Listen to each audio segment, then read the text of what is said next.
Good morning friends, स्वागत है आपका हमारे यूट्यूब चैनल जीएस कैप्सूल में।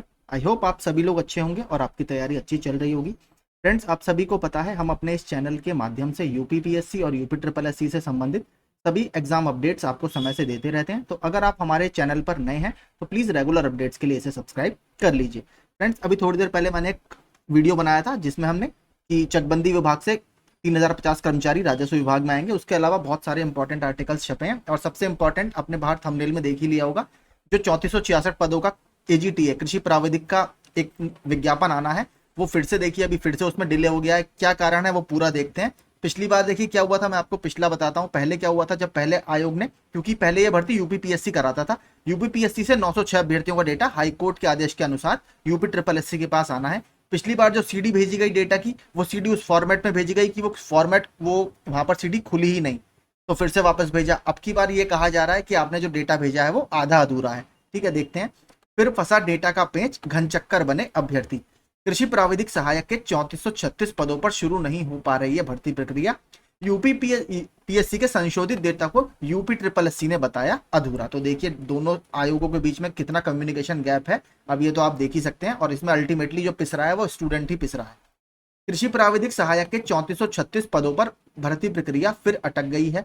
उत्तर प्रदेश लोक सेवा आयोग यानी यूपीपीएससी ने कृषि प्राविधिक सहायक के 2013 के 906 अभ्यर्थी का जो संशोधित डेटा भेजा था, उत्तर प्रदेश अधीनस्थ सेवा चयन आयोग ने उसे अधूरा बता दिया है। दोनों आयोगों के बीच डेटा के लेन देन में अभ्यर्थी घनचक्कर बन गए हैं। सुप्रीम कोर्ट के आदेश के अनुपालन में कृषि प्राविधिक सहायक भर्ती 2013 में शामिल हुए 906 अभ्यर्थियों को नई भर्ती में शामिल किया जाना है। ये अभ्यर्थी ओवरेज हो चुके हैं। नई भर्ती में इनसे अलग आवेदन लिए जाएंगे, जिसके लिए एनआईसी के माध्यम से अलग सॉफ्टवेयर तैयार कराया गया है। यह भर्ती पहली बार यूपी ट्रिपल एससी के द्वारा कराई जा रही है। इससे पहले इस भर्ती की जिम्मेदारी यूपी पीएससी के पास थी। वर्ष 2023 की भर्ती यूपी पीएससी ने ही कराई थी। ये 2013 होगा ये, ठीक है, यहाँ पर गलत है, ये 2023 नहीं होगा। तो यूपी एसएससी को इन अभ्यर्थियों से संबंधित पुराने डेटा चाहिए जो यूपी पीएससी के पास है। यूपी पीएससी ने पहली बार डेटा भेजा तो कहा गया डेटा निर्धारित प्रारूप या फॉर्मेट में नहीं है। यूपी पीएससी ने संशोधित डेटा भेज दिया, तब भी भर्ती का विज्ञापन जारी नहीं किया गया। तो अब जब अभ्यर्थी विज्ञापन के लिए धरना देने पहुंचे तो उनसे कहा गया कि दूसरी बार मिला डेटा अधूरा है। तो अब इसमें बताइए आप, एक अभ्यर्थी की इसमें क्या गलती है। ठीक है, पैट 2023 आपका होने वाला है और पैट 2022 से इतनी बड़ी भर्ती, देखिए 3500 पदों पर भर्ती, मैं मानता हूं उत्तर प्रदेश जैसे स्टेट में बहुत बड़ी भर्ती है। ठीक है, तो ये कहीं ना कहीं मुझे लगता है, देखिए आप कितना ही कुछ कह लें तो ये कहीं ना कहीं आयोगों की प्रणाली पर सवाल ही खड़े करता है, क्योंकि अल्टीमेटली छात्रों के हित में तो ये कहीं से कहीं तक मुझे नजर नहीं आता। ठीक है, भले ही सबको बुरा लगता हो, लेकिन मुझे तो साफ देखिए जो बात सच है वो यही है। कटु शब्द है ये, लेकिन इस तरीके से काम चलता है तो देखिए मुझे नहीं लगता है कहीं से कहीं तक छात्रों के हित में काम है। इससे सिर्फ मानसिक प्रताड़ना के अलावा और कुछ नहीं मिलता। आपका जो सोचना है आप कमेंट बॉक्स में कमेंट कर सकते हैं, मुझे तो देखिए यही लगता है।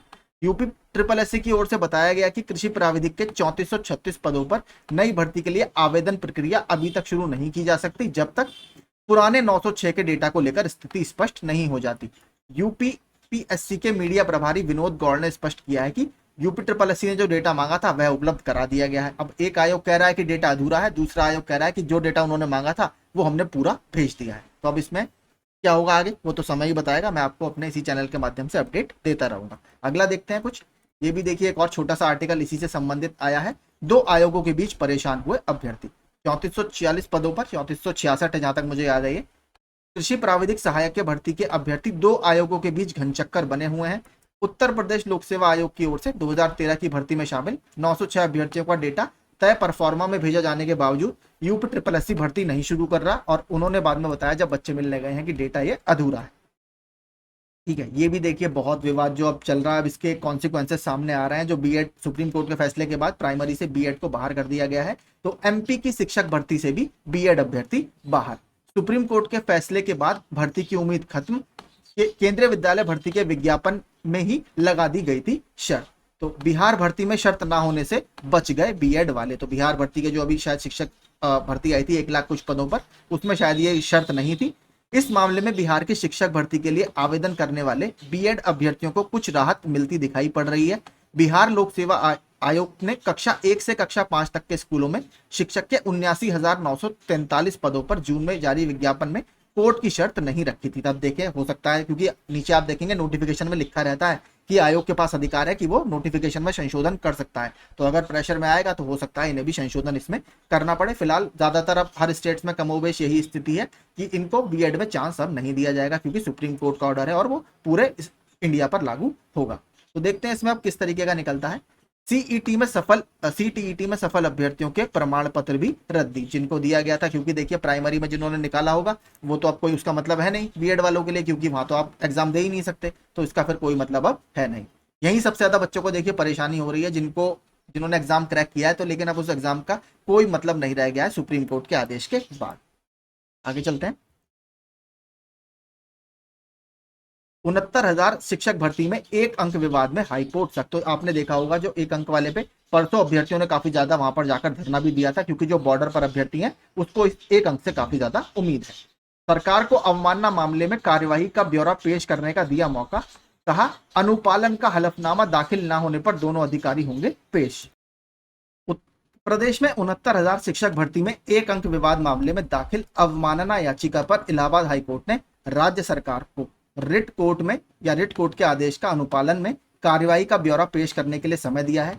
इससे पहले लखनऊ पीठ ने बेसिक शिक्षा के प्रमुख सचिव दीपक कुमार व अन्य पक्षकारों से रिट कोर्ट के 20 दिसंबर 2021 के फैसले के तहत प्रस्तावित कार्यवाही का ब्यौरा मांगा था, मगर सरकार ने वो पेश नहीं किया। इसके लिए सरकारी वकील ने समय देने का आग्रह किया, जिसे कोर्ट ने मंजूर कर लिया। हालांकि कोर्ट ने सख्त रुख अपनाते हुए ताकीद किया कि पहले के आदेश का अनुपालन का हलफनामा 11 सितंबर तक दाखिल न होने पर पक्षकार 2 अधिकारियों सचिव बेसिक शिक्षा प्रताप सिंह बघेल और परीक्षा नियामक प्राधिकरण के सचिव अनिल भूषण चतुर्वेदी कोर्ट में पेश होंगे। तो देखिए इसमें काफी ज्यादा एक अंक पर बहुत विवाद चल रहा है और बहुत टाइम से ये सुलझ ही नहीं रहा है।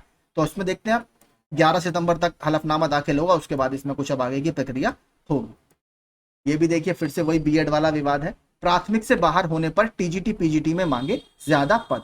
प्राथमिक शिक्षक भर्ती से बाहर किए जाने के बाद बीएड प्रशिक्षित शिक्षक स्नातक शिक्षक यानी टीजीटी व प्रवक्ता संवर्ग में अधिक पदों पर भर्ती की मांग की है। उनका कहना है कि उत्तर प्रदेश माध्यमिक शिक्षा सेवा चयन बोर्ड ने वर्ष भर पहले टीजीटी और पीजीटी को मिलाकर 4,163 पदों के लिए विज्ञापन जारी किया था। उसकी परीक्षा अभी तक नहीं हो सकी है, क्योंकि अभी नया शिक्षा सेवा चयन आयोग आपका रनिंग में नहीं आया है। और इधर एक वर्ष में और भी पद रिक्त हुए हैं। ऐसे में रिक्त पदों का अधियाचन मंगाकर अधिक पदों पर विज्ञापन जारी किया जाना चाहिए। देखिए अगस्त में पिछले साल जहां तक मुझे याद है इसके आवेदन लिए गए थे, तो अभ्यर्थियों का यह कहना है कि अगस्त से अब तक, क्योंकि ऑलमोस्ट 1 साल हो गया है, इसमें जो रिटायर हुए हैं या और अगर कुछ नए पद सृजित हुए हैं तो उनको जोड़कर इन 4,163 पदों में नया विज्ञापन या थोड़ा सा नए दोबारा से एक फॉर्म भरवा लिए जाए नए अभ्यर्थियों से, ताकि ज्यादा अभ्यर्थियों को मौका मिल सके, जो कि थोड़ा सा ठीक भी है। लेकिन मुझे लगता है ऐसा देखिए होता नहीं है, जो कि 163 जिसके जितने फॉर्म भर चुके हैं आपके वही फॉर्म चलेंगे, आगे ज्यादा इसमें कुछ होना है नहीं। तो देखते हैं इसमें क्या होता है। तो यही देखिए इंपॉर्टेंट आर्टिकल है, सबसे इंपॉर्टेंट आपका यही था एजीटीए वाला। मुझे जो लगता है मैंने आपको बता दिया। आपका जो मानना है इसमें कि इसमें क्या गलती है एक अभ्यर्थी की, आप जरूर बताइएगा। और इस तरीके से काम चलेगा तो देखिए बहुत बड़ी भर्ती है कि अगर आती तो लोग आयोग की तारीफ ही इसमें करते, लेकिन अभी तक ये रोका हुआ है। अब देखते हैं कब तक इसका डेटा आयोग को दोबारा मिलेगा, जैसा UPSSC कह रहा है कि अधूरा डेटा है। तो देखते हैं क्या होता है। तब तक हमारे चैनल से आप जुड़ सकते हैं, अगर नए हैं तो प्लीज इसे सब्सक्राइब कर लीजिए। और रेगुलर स्टडी मटेरियल मैं आपको प्रोवाइड कराता ही रहता हूँ, तो वो भी आप हमारे टेलीग्राम ग्रुप से डाउनलोड कर सकते हैं। Thank you so much.